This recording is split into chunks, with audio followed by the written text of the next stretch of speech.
السلام علیکم ورحمۃ اللہ وبرکاتہ۔ نحمدہ ونصلی علی رسولہ الکریم، اما بعد فاعوذ باللہ من الشیطان الرجیم، بسم اللہ الرحمن الرحیم۔ رب اشرح لی صدری ویسر لی امری واحلل عقدۃ من لسانی یفقہوا قولی، ربی یسر ولا تعسر وتمم بالخیر۔ اہل کتاب، یقیناً رسولوں کے ایک وفقے کے بعد تمہارے پاس ہمارا رسول آ گیا جو تمہارے لیے کھول کر بیان کرتا ہے کہ تم یہ نہ کہو کہ ہمارے پاس نہ کوئی خوشخبری دینے والا آیا نہ کوئی ڈرانے والا، تو یقیناً تمہارے پاس خوشخبری دینے والا اور ڈرانے والا آ گیا۔ اللہ تعالیٰ ہر چیز پر پوری طرح قدرت رکھنے والا ہے۔ اور جب موسیٰ نے اپنی قوم سے کہا، اے میری قوم، اپنے اوپر اللہ تعالیٰ کی نعمت کو یاد کرو جب اس نے تم میں سے انبیاء بنائے اور تمہیں بادشاہ بنایا، اور اسے تمہیں وہ کچھ دیا جو جہانوں میں سے کسی کو نہیں دیا تھا۔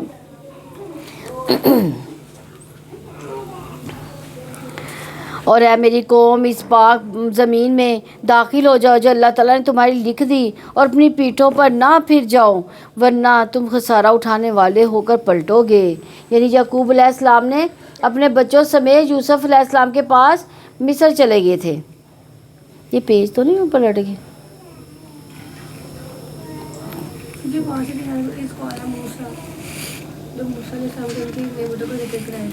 اچھا ٹھیک ہے۔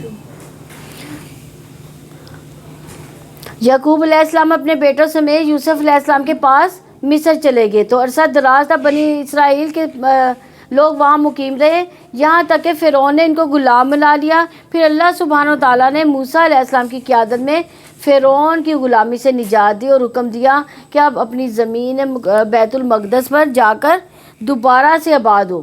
تو وہ علاقہ جو تھا نا، بڑے جنگجو لوگ تھے وہاں پہ، یعنی یہ قوم عاد کی ہی آگے سے نسل تھی، تو وہ لوگ جو تھے نا وہ بڑے طاقتور اور بڑے جنگجو لوگ تھے۔ تو انہوں نے تو پہلے یہ دعا کی کہ ہمیں جنگ ہم پر نہ فرض کر دے اللہ تعالیٰ۔ جب اللہ تعالیٰ نے فرض کر دی اور جب انہوں نے وہاں پہ جا کے دیکھا تو یہ تو بڑے طاقتور بڑے جنگجو سے لوگ ہیں، حالانکہ اللہ تعالیٰ نے ان سے وعدہ کیا تھا کہ تم اگر اس سرزمین میں داخل ہوگے، ان کے ساتھ جنگ کرو گے تو معاملہ اس کے الٹ ہوگا۔ بے شک وہ طاقتور لگ رہے ہیں، وہ جنگجو لگ رہے ہیں، لیکن اللہ تعالیٰ تمہیں ہی جو ہے ثابت قدمی دے گا اور تمہیں ہی فتح دے گا۔ لیکن انہوں نے اللہ پہ توکل نہیں کیا، بلکہ اس حضرت موسیٰ علیہ السلام سے کہنے لگے تو اور تیرا خدا لڑے اور ہم تو ادھر بیٹھنے والے ہیں۔ انہوں نے کہا، اے موسیٰ، بلا شبہ اس میں ایک جابر قوم ہے، بلا شبہ ہم اس میں ہرگز داخل نہ ہوں گے یہاں تک کہ وہ اس سے نکل جائیں، چنانچہ اگر وہ خود وہاں سے نکل جائیں تو یقیناً ہم داخل ہونے والے ہیں۔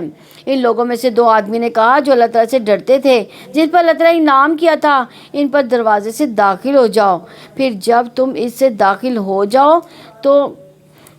جاؤ گے تو یقیناً تم ہی غالب آنے والے ہو، اللہ تعالیٰ ہی پر توکل کرو اگر تم مومن ہو۔ تو یہ 2 آدمی جو تھے یہ یشوع اور کالب تھے، اور یہ دونوں ہی جو تھے یعنی دونوں کو ہی بعد میں اللہ تعالیٰ نے نبوت سے سرفراز کیا تھا۔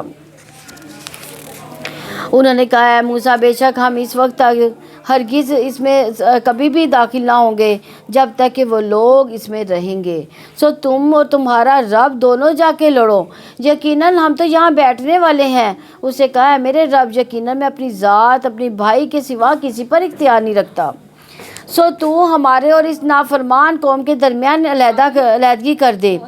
اللہ تعالیٰ نے کہا، پھر وہ زمین ان پر 40 سال تک حرام کر دی گئی، یہ لوگ زمین پر بھٹکتے ہی رہے، چنانچہ آپ نافرمان قوم پر غم نہ کریں۔ یعنی اس سے پتہ چلتا ہے کہ جب انسان جو ہے نعمتوں کی ناشکری کرتا ہے، نعمت ان کو کیا دی گئی تھی؟ نہیں، سرزمین دی گئی تھی کہ یہ زمین میں رہو، یہاں پہ اب یعنی ان جابر قوم کے ساتھ لڑو، یہ زمین جو ہے تمہیں دے دی گئی ہے، لیکن انہوں نے کیا کہا؟ انہوں نے کہا ہم تو نہیں لڑنے والے۔ یعنی یہ نعمت کا کیا ہوتا ہے؟ ناشکرہ پن ہے۔ تو نعمت جب ناشکرہ پن آتا ہے نعمت کے لیے تو کیا ہوتا ہے؟ پھر اللہ تعالیٰ وہ نعمتیں بھی چھین لیتا ہے۔ تو اللہ تعالیٰ نے پھر 40 سال تک ان کو صحرا میں ہی بھٹکایا، وہ یعنی اپنی سرزمین فلسطین میں نہ جا سکے پھر۔ اور انہیں آدم کے 2 بیٹوں کا برحق واقعہ پڑھ کر سناؤ۔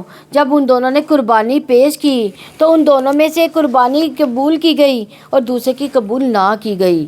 اس دوسرے نے کہا میں ضرور بر ضرور تجھے قتل کر دوں گا۔ اس نے جواب دیا کہ بے شک اللہ تعالیٰ تو صرف متقیوں ہی سے قبول کرتا ہے۔ تو یہ کون سا واقعہ ہے؟ حابیل اور قابیل کا۔ کیوں لایا؟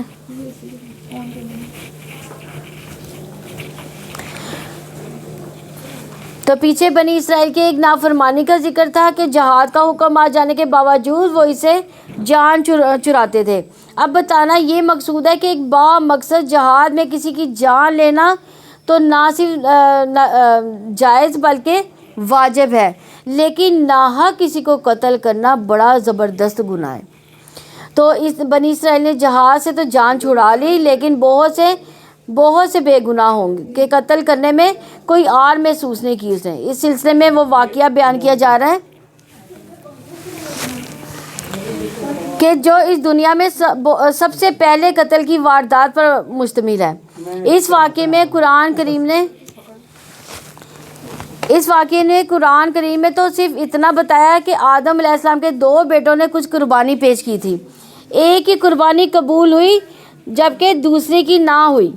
اس پر دوسرے کو غصہ آ گیا اور اس نے اپنے بھائی کو قتل کر ڈالا، لیکن اس قربانی کا کیا پس منظر تھا قرآن مجید نے اس کی تفصیل نہیں بتائی، لیکن بہت سے مفسرین نے حضرت عبداللہ بن مسعود رضی اللہ عنہ اور کچھ دوسرے صحابہ کے حوالے سے اس واقعے کی تفصیل بیان کی ہے، جس کا خلاصہ یہ ہے کہ حضرت آدم علیہ السلام کے 2 بیٹے، جن میں سے ایک کا نام کیا تھا اور دوسرے کا قابیل تھا۔ اس وقت دنیا کی آبادی چونکہ آدم علیہ السلام کی اولاد پر مشتمل تھی، اس لیے ان کی اہلیہ کے ہر عمل میں 2 جڑواں بچے پیدا ہوتے تھے۔ کون ہوتا تھا؟ ہاں، بیٹا اور بیٹی ہوتے تھے، یعنی جو بیٹا بیٹی اکٹھے پیدا ہوتے تھے، یعنی اس کی شادی آپس میں نہیں ہو سکتی تھی۔ وہ جو جڑواں ہوتے تھے وہ بہن بھائی ہوتے تھے، اور اگلی جو پریگننسی میں 2 بچے پیدا ہوتے تھے ان کی شادی پہلے والے سے ہو جاتی، یعنی اس کا لڑکا اس کی بہن کے ساتھ اور اس کا جو تھا دوسری بہن کے ساتھ شادی کر سکتا تھا۔ اب جو قابیل کے ساتھ اس کی بہن پیدا ہوئی تھی تو وہ کیا تھی؟ وہ کالی تھی، یعنی وہ بدصورت تھی، خوبصورت نہیں تھی۔ تو اس وجہ سے کیا ہوا کہ قابیل نے کہا کہ میں تو جو ہے نا اپنی ہی بہن سے شادی کروں گا، حالانکہ حضرت آدم علیہ السلام کی روح سے جو تھا ان کے اصول کے مطابق اس سے شادی نہیں ہو سکتی تھی، لیکن ان میں جھگڑا پیدا ہو گیا اس بات پر۔ قابیل کے ساتھ جو لڑکی تھی وہ بدصورت تھی، خوبصورت تھی، اور حابیل کے ساتھ جو لڑکی تھی وہ خوبصورت تھی، یعنی اس کے حساب سے حابیل کی جو شادی ہونی تھی خوبصورت لڑکی کے ساتھ ہونی تھی، قابیل کی شادی ہونی تھی بدصورت لڑکی کے ساتھ۔ تو قابیل اس بات پہ آمادہ نہیں تھا اور اس بات پہ جھگڑا ہوا۔ پھر یہ طے ہوا کہ ہم اپنے جو ہے نا وہ صدقے جو ہے نا میدان میں رکھتے ہیں، جس کا قبول ہو گیا اس کی بات مانی جائے گی۔ پھر دونوں نے اپنے اپنے صدقے رکھے، تو کس کا قبول ہوا تھا؟ حابیل کی قربانی قبول کر لی گئی، حابیل کا صدقہ قبول کر لیا گیا جبکہ دوسرے کا نہ ہوا۔ تو اس پر جو ہے قابیل کو بڑا غصہ آیا، تو اس نے کیا کیا؟ اس نے کہا میں تو تمہیں قتل کر ڈالوں گا۔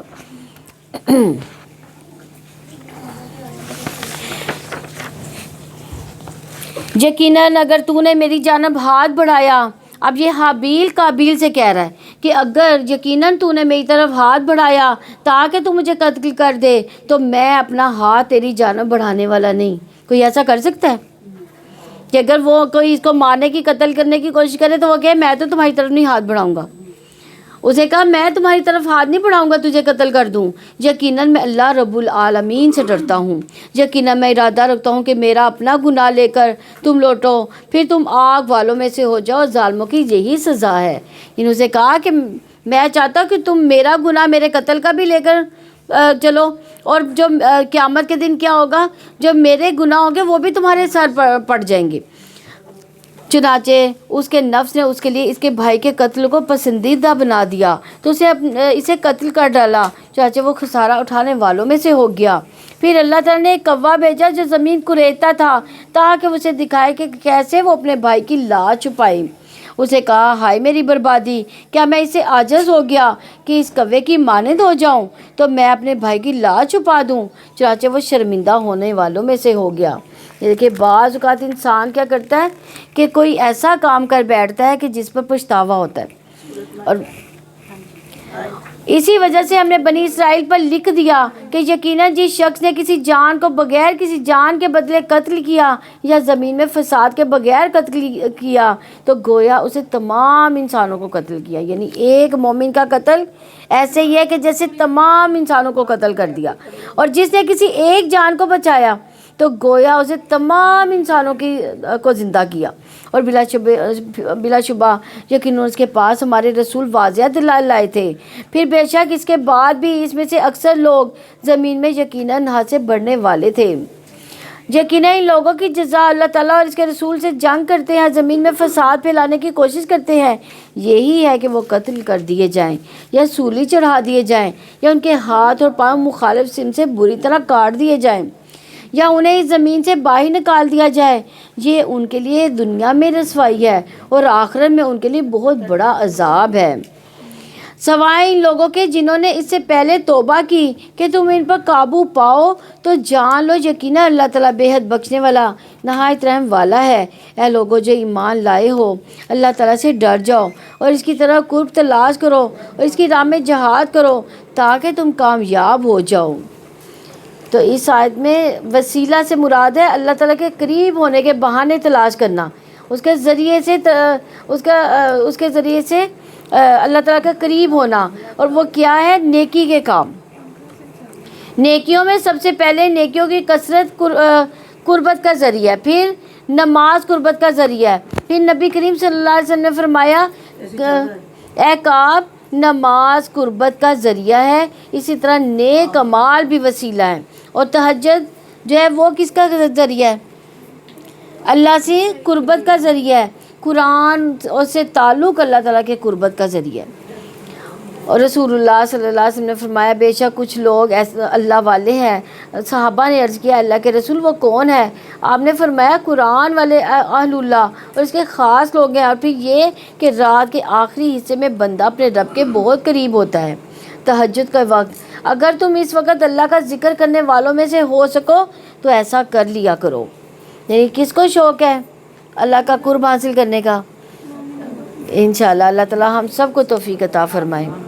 یقیناً جن لوگوں نے کفر کیا اگر واقعتاً ان کے پاس وہ سب کچھ ہو جو زمین میں ہے اور اتنا اور بھی اس کے ساتھ ہو تاکہ وہ اس کو قیامت کے دن کے عذاب سے فدیے میں دے دے تو اس سے وہ قبول نہیں کیا جائے گا، ان کے لیے دردناک عذاب ہے۔ دیکھیں آج ہم صدقہ کرتے ہیں تو اللہ تعالیٰ قبول کرے گا انشاءاللہ، لیکن قیامت کے دن ہم چاہیں گے کہ وہ عذاب ہم سے ہٹ جائے اور ہم پوری دنیا کو فدیے میں دے دیں، پوری دنیا صدقے میں دے دیں، تو تب کچھ بھی قبول نہ کیا جائے گا۔ یریدون ان یخرجوا من النار وما هم بخارجین منها ولهم عذاب مقیم، وہ ارادہ کریں گے کہ آگ سے نکل جائیں حالانکہ وہ اس سے ہرگز نکلنے والے نہیں ہوں گے، اور اس کے لیے ہمیشہ رہنے والا عذاب ہوگا۔ اور چوری کرنے والا مرد اور چوری کرنے والی عورت سو تم دونوں کے ہاتھ کاٹ دو، یہ اس کا بدلہ ہے جو ان دونوں نے کمایا، اور اللہ تعالیٰ کی طرف سے عبرت ہے۔ اللہ تعالیٰ سب پر غالب کمال حکمت والا ہے۔ یعنی ہماری شریعت میں جتنے بھی احکامات ہیں ان کے مقاصد کیا ہیں کہ ایک تو مقصد ہے کہ ان کے حسب نسب کی حفاظت ہو، جیسے زنا سے اگر رجم کا حکم ہے یا کوڑے لگانے کا حکم ہے تو یہ کس لیے؟ تاکہ ہماری حفاظت ہو، یعنی زنا حرام کر دیا گیا۔ پھر جان کی حفاظت کے بدلے میں قتل کرنا جو ہے، یعنی اگر قتل کے بدلے قتل کیوں ہے؟ تاکہ جانوں کی حفاظت ہو جائے۔ اور یہ عقل کی حفاظت کے لیے شراب کو حرام کر دیا گیا، مال کی حفاظت اس لیے چوری کو حرام کر دیا گیا، اور عزت کی حفاظت کے لیے اس طرح سے کی گئی کہ بہتان لگانا حرام کر دیا گیا، اس پر بھی سزا رکھی گئی۔ پھر جس نے اپنے ظلم کے بعد توبہ کی اور اصلاح کر لی تو یقینا اللہ تعالیٰ اس کی توبہ قبول کرے گا. بے شک اللہ تعالیٰ بے حد بخشنے والا نہایت رحم والا ہے. یعنی جتنے بھی گناہ کیوں نہ سرزد ہو جائیں, اللہ تعالیٰ سے ایک توبہ کی تو اللہ تعالیٰ تمام گناہ دھو سکتا ہے. کیا آپ نہیں جانتے کہ یقینا اللہ تعالیٰ ہی کے لیے آسمان و زمین کی بادشاہت ہے؟ وہ جس کو چاہتا ہے عذاب دیتا ہے, جس کو چاہتا ہے معاف کر دیتا ہے, اور اللہ تعالیٰ ہر چیز پر پوری طرح قدرت رکھنے والا ہے. اے رسول, آپ کو وہ لوگ غمزدہ نہ کریں جو کفر میں دوڑ کر جاتے ہیں, ان لوگوں میں سے جنہوں نے اپنے منہوں سے کہا کہ ہم ایمان لائے, حالانکہ ان کے دل ایمان نہیں لائے. اور ان لوگوں میں سے جو یہودی بن گئے وہ جھوٹ کو بہت سننے والے ہیں اور دوسرے لوگوں کے لیے بہت سننے والے, اور جو ابھی آپ کے پاس نہیں آئے وہ کلام کو اس کے مقام کے بعد بدل دیتے ہیں. وہ کہتے ہیں کہ اگر تمہیں یہ حکم دیا جائے تو اسے لے لو, اگر تمہیں یہ نہ دیا جائے تو بچ جاؤ. اور وہ شخص کہ اللہ تعالیٰ جس کو فتنے میں ڈالنے کا ارادہ کر لے تو آپ اللہ تعالیٰ سے اس کے لیے ہرگز کسی چیز کے مالک نہیں ہوں گے. یہ وہ لوگ ہیں کہ اللہ تعالیٰ نے ارادہ نہیں کیا کہ ان کے دلوں کو پاک کرے. ان کے لیے زمین میں رسوائی ہے اور آخرت میں بھی ان کے لیے بہت بڑا عذاب ہے. جھوٹ کو بہت سننے والے, حرام کو بہت کھانے والے, چنانچہ اگر وہ آپ کے پاس آئیں تو آپ کے درمیان فیصلہ کر دیں یا ان سے اعراض کریں, اور اگر آپ ان سے اعراض کریں تو وہ آپ کو کچھ بھی نقصان نہیں پہنچا سکیں گے, اور اگر آپ فیصلہ کریں تو ان کے درمیان انصاف کے ساتھ فیصلہ کریں. یقینا اللہ تعالیٰ انصاف کرنے والوں کو پسند کرتا ہے. تو حرام کھانے پر جو ہے کیا ہے, جنت بھی حرام ہے. نبی صلی اللہ علیہ وسلم نے فرمایا, اے کابن اجرا, بے شک وہ گوشت اور خون جنت میں داخل نہیں ہوگا جو حرام اور رشوت خوری پر پلا ہوا ہوگا. تو جہنم کا زیادہ مستحق کون ہے؟ جو حرام پر پلا ہوا ہے. اور وہ آپ کو کیسے منصب بنائیں گے حالانکہ ان کے پاس تو رات ہے جس میں اللہ تعالیٰ کا حکم ہے, پھر اس کے بعد بھی وہ منہ موڑ رہے ہیں, اور وہ لوگ مومن ہی نہیں ہیں. کیوں مومن نہیں ہیں؟ وہ نبی صلی اللہ علیہ وسلم کے پاس کیوں آتے تھے؟ تاکہ اگر آسان فیصلہ کر دیں تو ہم اسے قبول کر لیں, اگر مشکل فیصلہ ہو تو رات کے مطابق ہو تو ہم اس کو مانیں ہی نہ. یقیناً ہم نے تو رات نازل کی جس میں ہدایت ہے, روشنی تھی. اس کے مطابق اللہ تعالیٰ کے فرما بردار انبیاء, اللہ والے, علماء ان لوگوں کے فیصلہ کرتے تھے جو یہودی بنے, اس لیے کہ انہیں کتاب اللہ کا محافظ بنایا گیا تھا اور وہ اس پر گواہ بھی تھے. چنانچہ تم لوگوں سے نہ ڈرو, تم مجھ سے ڈرو اور میری آیات کے بدلے تھوڑی قیمت نہ لو, اور جو اس کے مطابق فیصلہ نہ کریں جو اللہ تعالیٰ نے نازل کیا تو وہی لوگ کافر ہیں. وَكَتَبْنَا عَلَيْهِمْ فِيهَا أَنَّ النَّفْسَ بِالنَّفْسِ وَالْعَيْنِ وَالْعَيْنِ وَالْأَنْفَ بِالْأَنْفِ وَالْأُذُنَ بِالْأُذُنِ وَالسِّنَّ بِالسِّنِّ وَالْجُرُوحَ قِصَاصٌ فَمَنْ صَدَّقَ بِهِ وَهُوَ كَفَّارَةٌ لَهُ وَمَن لَّمْ يَحْكُم بِمَا أَنزَلَ اللَّهُ فَأُولَٰئِكَ هُمُ الظَّالِمُونَ. اور ہم نے اس کتاب میں ان پر لکھ دیا تھا اور کہ بلا شبہ جان کے بدلے جان, آنکھ کے بدلے آنکھ, ناک کے بدلے ناک, کان کے بدلے کان, اور دانت کے بدلے دانت, اور زخموں کا بھی برابر کا بدلہ ہے. پھر جس نے اس کی ساز یعنی اس کو معاف کر دیا, صدقہ کر دیا تو وہ اس کے لیے کفارہ ہے, اور جو اس کے مطابق فیصلہ نہ کرے تو اللہ تعالیٰ نے نازل کیا تو وہی لوگ ظالم ہیں. تو اس آیت سے پتہ چلتا ہے کہ جسم کے اعضاء پر بھی قصاص ہے, لیکن معاف کرنا کیا ہے؟ قصاص سے بہتر ہے, یہ بہتر بتایا گیا. اس لیے انس بن مالک کہتے ہیں میں نے دیکھا کہ نبی صلی اللہ علیہ وسلم کے پاس جب بھی کوئی مقدمہ لایا جاتا جس میں قصاص ہوتا تو آپ اس معاملے میں معاف کرنے کا حکم پہلے دیتے. ایک بار رسول اللہ صلی اللہ علیہ وسلم نے فرمایا جو بندہ کسی کے ظلم کو معاف کر دے گا تو اللہ قیامت کے دن اس کی عزت بڑھا دے گا. تو وہ عزت تو ہمیشہ کے لیے ہے. تو پھر معاف کرنے کی بات یہ بھی ہمارے دین نے سکھایا کہ معاف کر دو, یعنی ہر معاملے میں معافی کو ہی اہمیت دی گئی ہے. کیونکہ قیامت والے دن کیا ہوگا کہ جب اللہ تعالیٰ کو ہم پر بہت غصہ آ رہا ہوگا تو اگر ہم دنیا میں معاف کرنے کی روش اپنائیں گے تو اللہ تعالیٰ بھی ہمیں پھر قیامت کے دن معاف کر دے گا انشاءاللہ. اور ہم نے ان کے پیچھے ان کے قدموں کے نشانوں پر عیسیٰ ابن مریم کو بھیجا جو اس سے پہلے تورات کی تصدیق کرنے والا تھا، اور ہم نے اس کو انجیل عطا کی جس میں ہدایت و روشنی تھی، اور جو اپنے سے پہلے تورات کی تصدیق کرنے والی تھی اور متقی لوگوں کے لیے ہدایت و نصیحت تھی۔ یعنی تورات اور انجیل میں بھی کیا چیزیں تھیں؟ تقویٰ کی بات تھی، ہدایت تھی سب کے لیے، اور لازم ہے کہ اہل انجیل اسی کے مطابق فیصلہ کریں جو اللہ تعالیٰ نے اس پر نازل کیا، اور جو اس کے مطابق فیصلہ نہ کریں جو اللہ تعالیٰ نے نازل کیا تو وہی لوگ فاسق ہیں۔ تو اللہ تعالیٰ کی کتاب کے مطابق فیصلہ نہ کرنا کیا ہے؟ کفر ہے، ظلم ہے، فسق ہے، یعنی نافرمانی ہے یہ۔ اس لیے رسول اللہ صلی اللہ علیہ وسلم نے فرمایا جو لوگ کتاب اللہ کے خلاف فیصلہ کرتے ہیں ان میں فکر و فاقہ پھیل جاتا ہے، اور جس قوم کے امام کتاب اللہ کے مطابق فیصلہ نہ کرے وہ آپس میں لڑتے ہی رہتے ہیں۔ تو آج اگر ہم دیکھیں ہمارا کیا کتاب اللہ کے مطابق فیصلے ہوتے ہیں، تو آج ہمیں فکر و فاقہ بھی بہت زیادہ اور لڑائی جھگڑے بھی دیکھیں بہت زیادہ۔ اور ہم نے آپ کی طرف یہ کتاب حق کے ساتھ نازل کی جو تصدیق کرنے والی ہے اس کے لیے جو کتاب میں سے اس سے پہلے ہے اور ان پر نگہبان ہے، چنانچہ آپ ان کے درمیان کے مطابق فیصلہ کریں جو اللہ تعالیٰ نے نازل کیا، اور جو حق آپ کے پاس آیا ہے اسے چھوڑ کر ان کی خواہشات کا پیچھا نہ کرو۔ تم میں سے ہر ایک کے لیے ہم نے ایک راستہ اور ایک طریقہ مقرر کر دیا، اور اگر اللہ تعالیٰ چاہتا تو ضرور وہ تمہیں ایک ہی امت بنا دیتا، لیکن وہ چاہتا ہے کہ اس میں تمہاری آزمائش کرے جو اس نے تمہیں عطا کیا، چنانچہ تم بھلائیوں میں سبقت لے جاؤ۔ تم سب کو اللہ تعالیٰ کی طرف پلٹ کر جانا ہے، پھر وہ تمہیں اس چیز کے متعلق بتائے گا جس میں تم اختلاف کیا کرتے تھے۔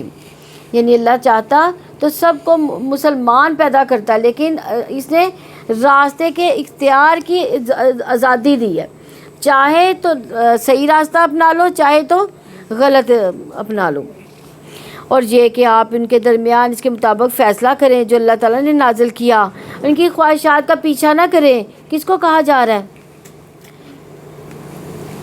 اس کے قرآن کا مخاطب کون ہے؟ نبی صلی اللہ علیہ وسلم، نبی صلی اللہ علیہ وسلم سے کہا جا رہا ہے، اور یہ کہ آپ ان کے درمیان اس کے مطابق فیصلہ کریں جو اللہ تعالیٰ نے نازل کیا۔ کیا نازل کیا اللہ تعالیٰ نے؟ اور ان کی خواہشات کا پیچھا نہ کریں، اور آپ ان سے بچ کر رہیں، کہیں آپ کو اس میں سے بعض کے متعلق فتنے میں نہ ڈال دیں جو اللہ تعالیٰ نے آپ کی طرف نازل کیا، پھر اگر وہ منہ موڑ لیں تو جان لو کہ یقیناً اللہ تعالیٰ ارادہ رکھتا ہے کہ ان کے بعض گناہوں کی وجہ سے انہیں مصیبت میں مبتلا کر دے، اور بلا شبہ انسانوں میں سے اکثر یقیناً نافرمان ہے۔ این یصیبہم ببعض ذنوبہم، اس سے پتہ چلتا ہے کہ گناہ مصیبت میں ڈالنے کا بھی سبب بھی بنتے ہیں، اسی لیے یہودیوں کو دنیا میں جلا وطنی کی سزائیں دی گئی، اور اللہ کا شکوہ ہے کہ اکثر لوگ نافرمان ہیں۔ اتنی نعمتیں اللہ تعالیٰ نے دی ہیں، کیا ہم ان نعمتوں کا شکر ادا کر سکتے ہیں؟ کبھی بھی نہیں کر سکتے، لیکن بندے اللہ کی نافرمانی پر ہی راضی ہوتے ہیں، نعوذ باللہ۔ تو کیا وہ جاہلیت کا فیصلہ چاہتے ہیں؟ اور کون اللہ تعالیٰ سے فیصلہ کرنے میں بہتر ہے؟ ان لوگوں کے لیے جو یقین رکھتے ہیں، یعنی جاہلیت کا طریقہ اللہ تعالیٰ کے نزدیک ناپسندیدہ کام ہے۔ اے لوگوں جو ایمان لائے ہو، یہودیوں اور عیسائیوں کو دوست نہ بناؤ، وہ ایک دوسرے کے دوست ہیں، تم میں سے جو انہیں دوست بنائے گا تو یقیناً وہ انہی میں سے ہے، بلا شبہ اللہ تعالیٰ ظالم لوگوں کو ہدایت نہیں دیتا۔ یعنی اہل کتاب میں سے عام دنیاوی معاملات کرنا تو منع نہیں، لیکن جہاں تک کہ شادی کی بھی اجازت ہے، لیکن انہیں اپنے دلی دوست نہیں بنانا چاہیے جس سے مسلمانوں کو نقصان پہنچے، ایسی دوستی نہیں ان کے ساتھ کرنی چاہیے۔ چنانچہ آپ دیکھیں کہ جن لوگوں کے دلوں میں بیماری ہے وہ اس میں دوڑ کر جاتے ہیں، وہ کہتے ہیں ہم ڈرتے ہیں کہ مصیبت کا چکر ہمیں نہ پہنچ جائے، پھر ہو سکتا ہے کہ اللہ تعالیٰ فتح کو لے آئے یا اپنی جناب سے کوئی معاملہ لے آئے، تو وہ ان باتوں پر نادم ہو جو انہوں نے اپنے دلوں میں چھپا رکھی تھیں۔ یعنی وہ ایمان والوں کے ساتھ بھی تھے اور یہودیوں کے ساتھ بھی تھے۔ کون لوگ؟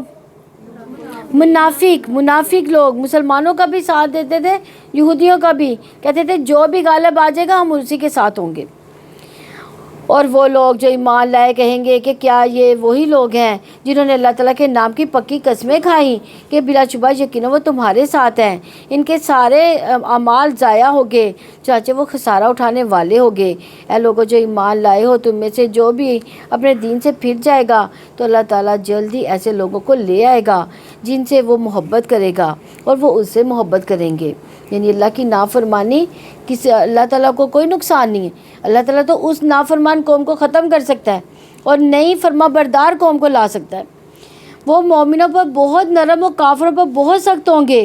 وہ اللہ تعالیٰ کی راہ میں جہاد کریں گے، کسی ملامت گر کی ملامت سے نہ ڈریں گے۔ یہ اللہ تعالیٰ کا فضل ہے، وہ جسے چاہتا ہے عطا کرتا ہے، اور اللہ تعالیٰ بڑی وسعت والا، سب کچھ جاننے والا ہے۔ تو جو لوگ اللہ کے دین کے ساتھ مخلص نہ ہو، وہ فائدہ دینے کی بجائے دین کو کیا کرتے ہیں؟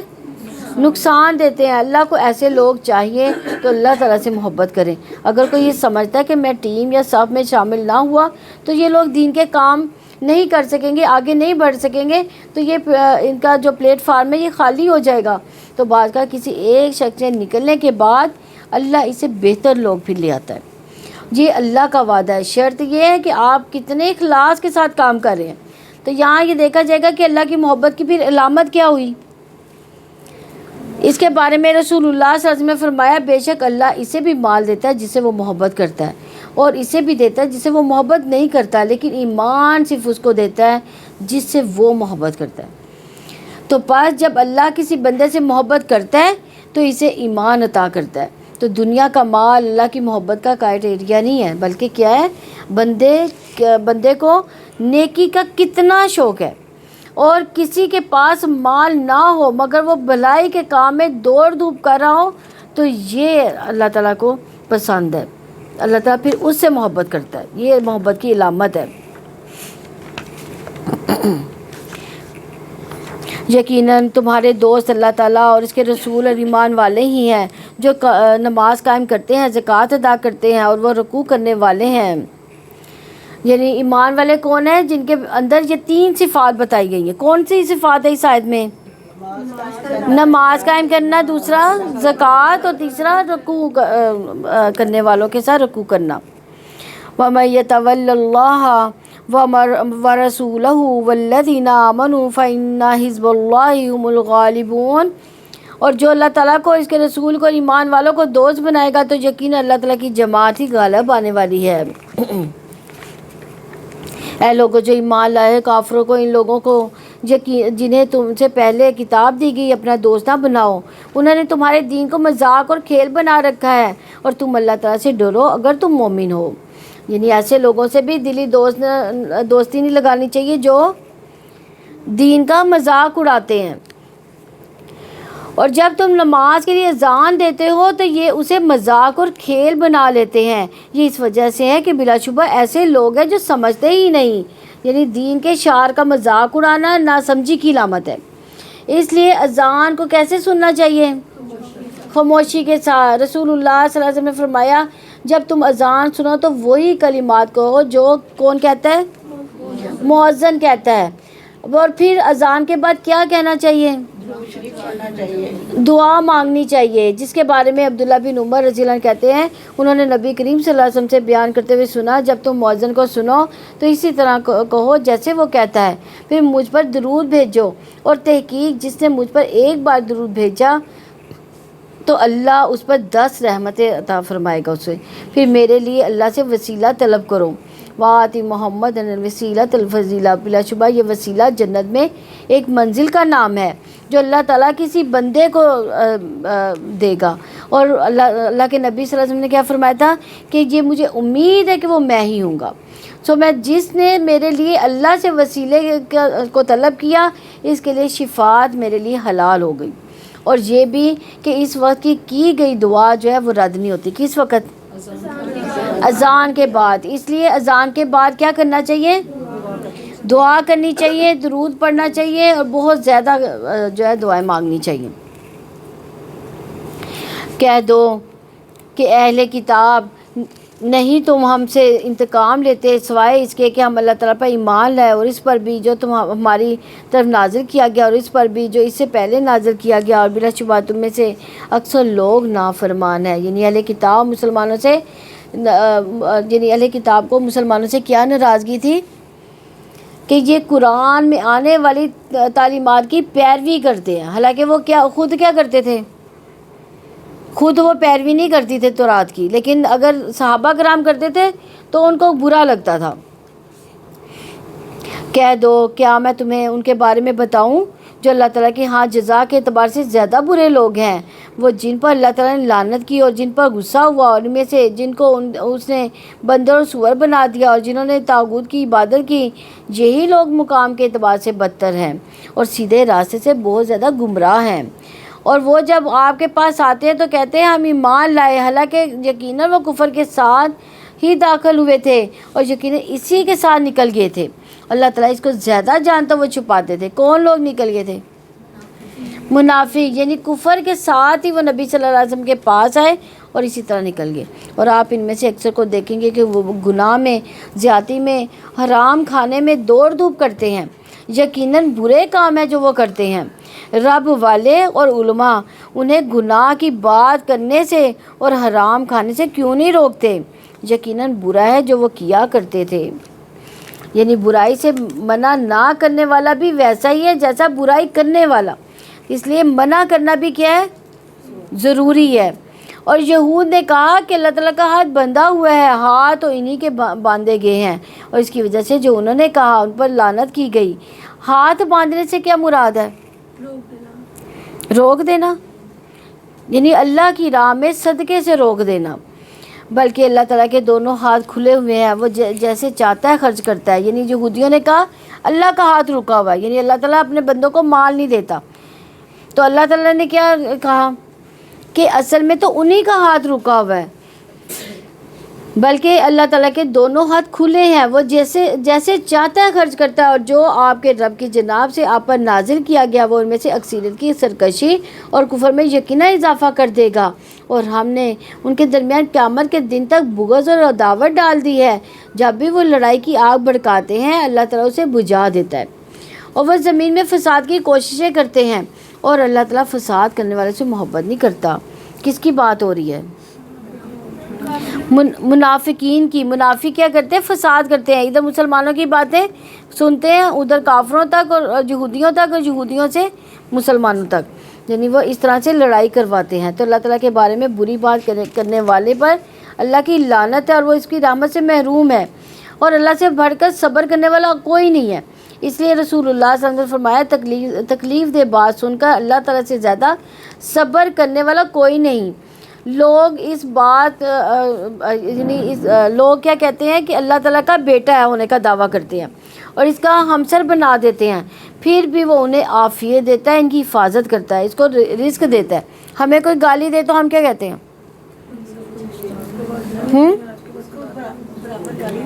اس کو برابر گالی دیتے ہیں اور اس کو بلاتے ہی نہیں ہے۔ لیکن اللہ تعالیٰ کا دیکھیں کتنا صبر ہے کہ ہم یعنی کیا کہتے ہیں، نعوذ باللہ، اللہ تعالیٰ کا بیٹا ہے اور اللہ تعالیٰ کی بیوی ہے، یعنی یہ گالی دینے کے برابر ہے نا۔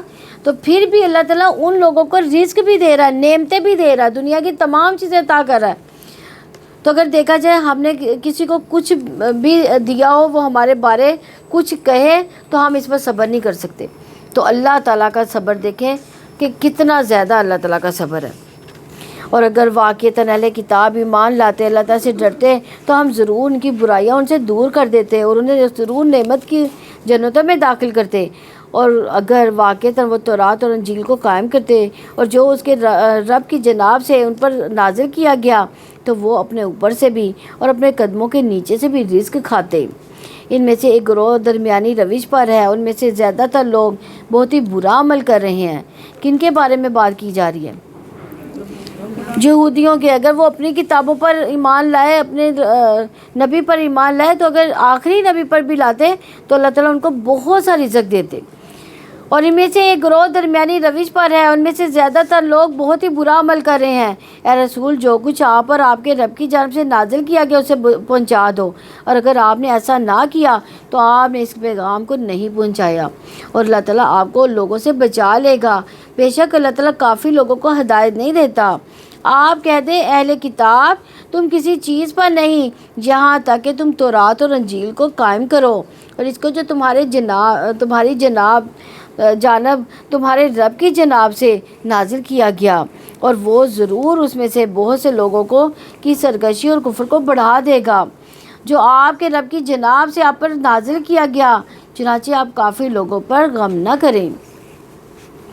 یقیناً جو لوگ ایمان لائے اور جو یہودی بن گئے اور صابی اور عیسائی، جو شخص بھی ان میں سے اللہ تعالیٰ پر اور آخرت کے دن پر ایمان لائے گا اور نیک عمل کرے گا تو اس پر نہ خوف ہے اور نہ ہی وہ غمگین ہوں گے۔ بلا شبہ یقیناً ہم نے بنی اسرائیل سے پختہ عہد لیا تھا، ان کی جانب بہت سے رسول بھیجے تھے۔ جب بھی کوئی رسول ان کے پاس وہ چیز لے کر آیا جو اس کے دل نہیں چاہتے تھے تو ایک گروہ کو انہوں نے جھٹلایا اور ایک کو انہوں نے قتل کر دیا۔ انہوں نے یہ سمجھ لیا تھا کہ کوئی فتنہ نہ رہے گا تو وہ لوگ اندھے ہو گئے، بہرے ہو گئے، پھر اللہ تعالیٰ ان پر مہربان ہوا، پھر ان میں سے بہت سے اندھے ہو گئے، بہرے ہو گئے، پھر اللہ تعالیٰ وہ سب کچھ دیکھنے والا جو وہ عمل کرتے ہیں۔ بلا شبہ ان لوگوں نے یقیناً کفر کیا جنہوں نے کہا یقیناً مسیح ابن مریم ہی اللہ ہے، حالانکہ مسیح نے کہا تھا کہ اب بنی اسرائیل اللہ تعالیٰ کی عبادت کرو جو میرا رب بھی ہے تمہارا رب بھی ہے۔ دیکھیں عیسیٰ علیہ السلام کا بھی کیا ان کی تھی تعلیمات، ایک اللہ کی عبادت کرو، اور ہر نبی اور پیغمبر کا یہی جو ہے نا سبق رہا ہے۔ تو یقیناً اس پر اللہ تعالیٰ نے میرا رب بھی ہے اور تمہارا رب بھی، یقیناً جس نے اللہ تعالیٰ کے ساتھ شرک کیا تو یقیناً اس پر اللہ تعالیٰ نے جنت حرام کر دی، اور اس کا ٹھکانہ آگ ہے، ظالموں کا کوئی ٹھکانہ نہیں، کوئی مددگار نہیں۔ بلا شبہ یقیناً ان لوگوں نے کفر کیا جنہوں نے کہا کہ اللہ تعالیٰ تین میں سے تیسرا ہے، حالانکہ اس ایک ہی معبود کے سوا کوئی معبود نہیں، اور اگر وہ اس بات سے باز نہ آئے جو وہ کہتے ہیں تو ان لوگوں نے جنہوں نے کفر کیا انہیں ضرور دردناک عذاب پہنچے گا۔ تو کیا وہ اللہ تعالیٰ سے توبہ نہیں کریں گے اور وہ اس سے بخشش نہیں مانگیں گے؟ وہ اللہ تعالیٰ بے حد بخشنے والا بھی ہے، نہایت رحم والا ہے۔ مسیح ابن مریم تو صرف ایک رسول ہے، یقیناً ان سے پہلے بہت سے رسول گزر چکے۔ اس کی ماں صدیقہ تھی، وہ دونوں کھانا کھاتے تھے۔ آپ دیکھیں ہم کیسے ان کے لیے نشانیاں کھول کر بیان کرتے ہیں، پھر آپ دیکھیں وہ کدھر سے پھرائے جا رہے ہیں۔ تو اس آیت میں ایک عورت کی خاص خوبی بیان کی جا رہی ہے۔ کیا خوبی بتائی ہے؟ وہ سچی تھی، صدیقہ تھی، بہت زیادہ سچ بولنے والی، سچائی کی تلاش میں رہنے والی، سچائی سے محبت کرنے والی۔ اس کے علاوہ ایک اور قول بھی ہے کہ انہیں صدیقہ اس لیے کہا جاتا ہے کیونکہ وہ اللہ تعالیٰ کی آیات کی تصدیق کرنے والی تھی۔ قرآن میں ان کا وصف آیا ہے کہ اے مریم، اور مریم اس نے اپنے رب کی باتوں اور اس کی کتابوں کی تصدیق کی اور عبادت گزاروں میں سے تھی۔ اس لیے نبی کریم صلی اللہ علیہ وسلم نے فرمایا مردوں میں بہت سے کامل ہوئے ہیں، عورتوں میں کوئی کامل نہ پہنچی، اور سوائے مریم بنت عمران کے اور فرعون کی بیوی آسیہ کے، یعنی یہ سچی خواتین ہیں جنہیں دین کی سمجھ آ گئی تھی کیونکہ انہوں نے ایمان کی حلاوت پا لی تھی۔ اس لیے حضرت آسیہ کی کیا دعا تھی؟ جنت میں گھر بنوانے، ہاں، رب ابن لی عندک بیتا فی الجنہ، کہ ہمیں بھی اللہ سے ایسی دعائیں اور خیر و بھلائی کی راستوں کی دعائیں مانگنی چاہیے۔ اللہ تعالیٰ بھی ہم سب کا گھر ایک جنت میں بنا دے، اور اسی طرح بھی سب کو نفع مند جو ہے نا وہ دعا بھی مانگنی چاہیے۔ کون سی دعا ہے؟ ہم 5 ٹائم جو ہے نا نماز میں بولتے ہیں، یہ ایاک نعبد و ایاک نستعین، کہ اللہ تعالیٰ ہم تیری ہی عبادت کرتے ہیں، ہم تجھ سے ہی مدد مانگتے ہیں، اور ہمیشہ اللہ ہی سے مدد مانگنی چاہیے۔ قل اتعبدون من دون اللہ ما لا یملک لکم ضرا ونفعا واللہ هو السمیع العلیم۔ آپ کہتے کیا تم اللہ تعالیٰ کو چھوڑ کر ان کی عبادت کرتے ہو جو تمہارے نقصان کا اختیار رکھتے ہیں اور نہ ہی نفع کا؟ اللہ تعالیٰ سب کچھ سننے والا، سب کچھ جاننے والا ہے۔ آپ کہتے ہیں اہل کتاب اپنے دین میں ناحق حد سے نہ بڑھو، اس قوم کی خواہشات کے پیچھے نہ چلو جو اس سے پہلے یقیناً گمراہ ہو چکے، اور بہت سو کو انہوں نے گمراہ کر دیا اور وہ بھی سیدھے راستے سے گمراہ ہو گئے۔ بنی اسرائیل میں سے ان لوگوں پر جنہوں نے کفر کیا، داؤد اور عیسیٰ ابن مریم کی زبان سے لعنت کی گئی۔ یہ اس وجہ سے ہے کہ انہوں نے نافرمانی کی اور حد سے گزر جانے والے تھے۔ وہ ایک دوسرے کو اس برائی سے منع نہیں کرتے تھے جس کو وہ کر لیتے تھے، یقیناً بہت ہی برا ہے جو وہ کرتے تھے۔ آپ ان میں سے اکثر کو دیکھتے ہیں جو ان لوگوں کو دوست بناتے ہیں جنہوں نے کفر کیا، یقیناً بہت ہی برا ہے جو انہوں نے اپنی جانوں کے لیے آگے بھیجا کہ ان پر اللہ تعالیٰ سخت ناراض ہوا اور وہ عذاب میں ہمیشہ رہنے والے ہیں۔ اور اگر وہ اللہ تعالیٰ پر اور نبی پر اور اس پر ایمان رکھتے ہوتے جو ان کی جانب نازل کیا گیا تو وہ انہیں دوست نہ بناتے، لیکن ان میں سے اکثر نافرمان ہے۔ آپ بلا شبہ ان لوگوں کی دشمنی میں جو ایمان لائے سب سے زیادہ سخت یہود کو پاؤ گے، اور ان لوگوں کو جنہوں نے شرک کیا، اور یقیناً آپ ان سب سے دوستی میں زیادہ قریب ان لوگوں سے جو ایمان لائے ان لوگوں کو پاؤ گے جنہوں نے کہا کہ یقیناً ہم نصارہ ہیں۔ اس کی وجہ یہ ہے کہ یقیناً ان میں علماء اور راہب ہیں، اور بلا شبہ وہ تکبر نہیں کرتے۔ کون تکبر نہیں کرتے؟ عیسائیوں کے بارے میں ہے، جو تکبر نہیں کرتا وہ کسی کے ساتھ بھی بنا کر نہیں رکھ سکتا۔ تو اللہ تعالیٰ ہمیں بھی علم اور عبادت کرنا کے طریقے بتائے اور عمل کی توفیق عطا فرمائے اور تکبر سے بچائے اللہ تعالیٰ۔ اور عیسائی جو ہیں ان میں تھوڑی سی ان کے دلوں میں جو ہے دنیا داری نہیں ہے، یعنی دنیا سے وہ راہبانیت اختیار کرتے ہیں، اور لیکن یہودی جو ہیں وہ دنیا داری میں بہت زیادہ ہے۔ اس لیے یہودیوں کو جو ہے دنیا کے قریب اور عیسائیوں کو جو ہے اس کے قریب، یعنی آخرت کے قریب پایا جاتا ہے، وہ یعنی اس میں تھوڑی سی بھلائی موجود ہے۔